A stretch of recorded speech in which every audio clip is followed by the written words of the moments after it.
And आप कहते हैं कि देखिए औकाफ में 8 लाख एकड़ है। अरे भैया, आपके हिंदू टेम्पल्स में भी इतनी संपत्ति है, वहां आप क्या कर रहे हो? वहां आप क्या कर रहे हो? बाकी स्टेट्स में देखो ना। अच्छा, और ये नहीं कि हर धर्म में सुधार नहीं होना चाहिए, उतार होना चाहिए, मैं आपके साथ सहमत हूं।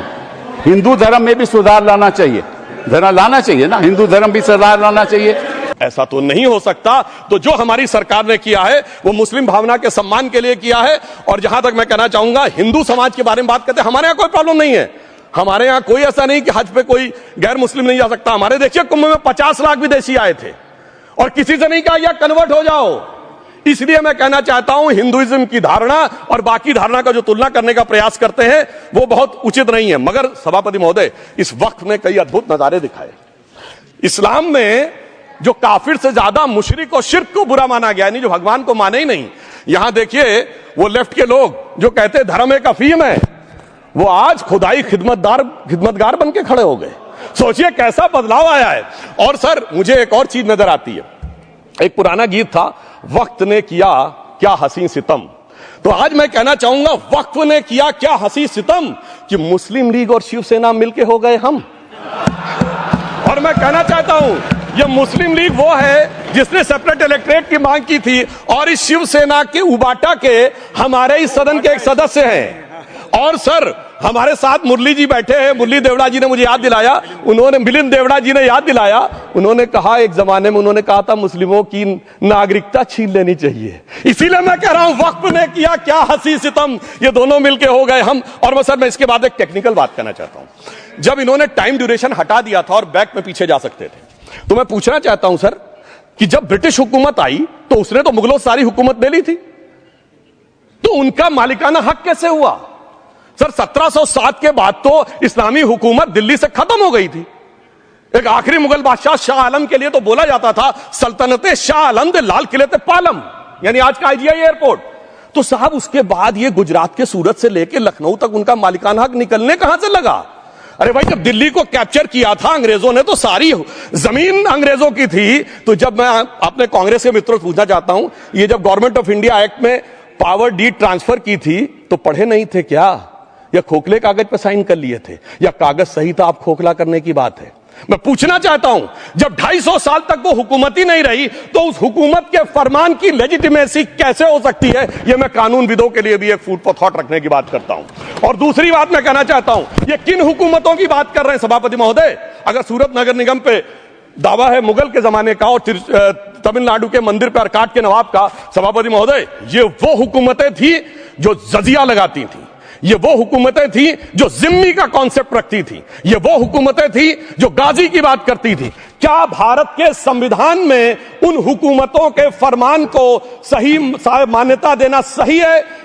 बिल्कुल गलत है। मैं कहता हूं, बाबा साहब अंबेडकर के संविधान में यदि आप ऐसी हुकूमतों के फरमान को रखने की कोशिश करते हैं तो this is fraud on constitution. और हमारी सरकार ने अगर बैकडेट से वो बंद किया है तो उस फ्रॉड को रोकने की पूरी व्यवस्था की है।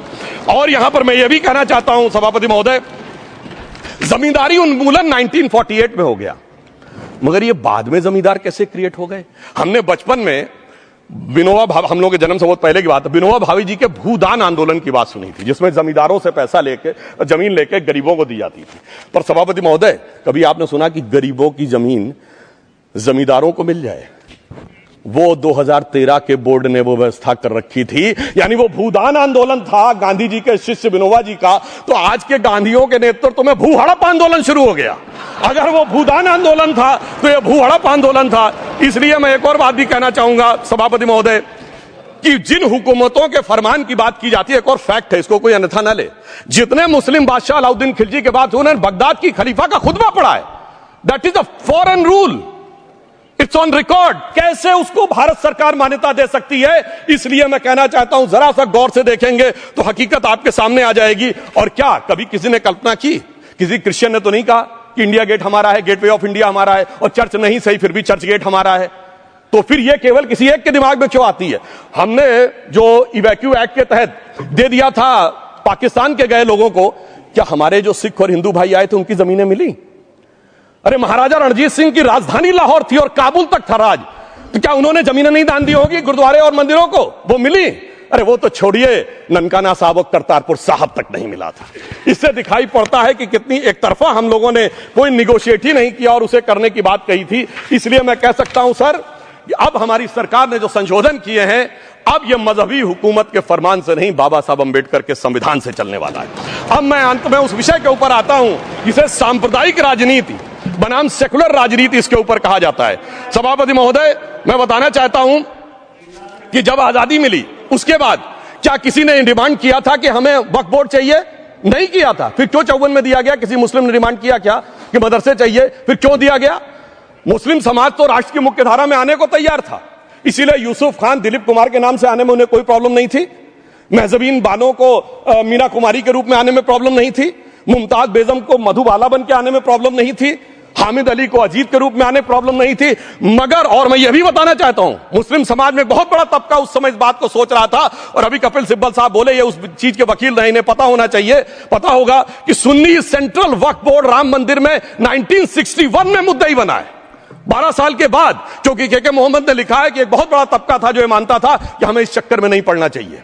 मगर अफसोस कि वही लेफ्टिस्टों, सेकुलरिस्टों ने उनको समझाकर इस मुकाम तक लाकर खड़ा कर लिया। अब यहां मैं एक और बात कहना चाहूं, खैर छोड़िए उन सरकारों ने बाद में क्या दिया, मगर उसके बाद सुनिए, इंदिरा जी के जमाने में मुस्लिम पर्सनल लॉ बोर्ड आया, तो राजीव जी के जमाने में शाहबानो केस आया, तो नरसिम्हा राव के जमाने में 95 का एक्ट आया, तो मनमोहन सिंह जी के जमाने में 2013 का एक्ट आया, मगर इलाज नहीं निकला। तो इसे एक शेर में कहूंगा कि मरीजे सेकुलर इश्क पर लानत खुदा की, मर्ज बढ़ता गया जो जो दवा की। अब मैं सभापति महोदय एक और बात कहना चाहता हूं, शुरू के 20-25 साल में मुस्लिम समाज के बारे में मैं कहना चाहता हूं। आज जब आजादी मिली तो मुस्लिम समाज के प्रतीक कौन थे? उस्ताद बिस्मिल्लाह खां, उस्ताद फरीदुद्दीन डागर, उस्ताद बड़े गुलाम अली, उस्ताद जाकिर हुसैन, जिनकी अभी कुछ दिन पहले डेथ हुई, बड़े बड़े नगमा निवार, हसरत जयपुरी, मजरूर सुल्तानपुरी, साहिर लुधियानवी, कैफी आजमी, जोश मलियाबादी, जिगर मुरादाबादी। अब सर क्या हो गया? तब मुस्लिम समाज इन अदब के शाहगारों के साथ जोड़ा जाता था। आज मुस्लिम समाज का नेतृत्व किन लोगों के साथ जोड़ता है? इशरत जहां, याकूब मेनन, मुख्तार अंसारी, अतीक अहमद, दाऊद इब्राहिम। कौन जोड़ रहा है ये? तब से सर, जब से ये सेकुलर हो गया देश 1976 से और सेकुलर सियासत शुरू हुई, उसने ले जाकर इनको इस मुकाम तक पहुंचाया। और इस वक्फ बोर्ड के बिल में भी जो बात कही जा रही है सर, मुस्लिम समाज को यह समझाया गया कि तुम्हें बीजेपी वालों को तुमसे बड़ी अदावत है, और कहा गया इनको बड़ी मोहब्बत है। जब यह देश आजाद हुआ, मैं उत्तर प्रदेश का रहने वाला हूं, उत्तर प्रदेश में 1931 की सेंसस में 8% रेट ऑफ डेथ थी और सैयद मुसलमानों में 24% थी। यूपी की ब्यूरोक्रेसी में 20% थे। आज कहां चले गए सब? मैं एक लाइन में कहना चाहूंगा, ये अदावत और मोहब्बत की सियासत में ऐसे फंसे कि किसी को किसी की मोहब्बत ने मारा, किसी को किसी की अदावत ने मारा, मगर इस शराफत अली को सेकुलर सियासत ने मारा। और मैं सभापति महोदय एक और बात कहना चाहता हूं कि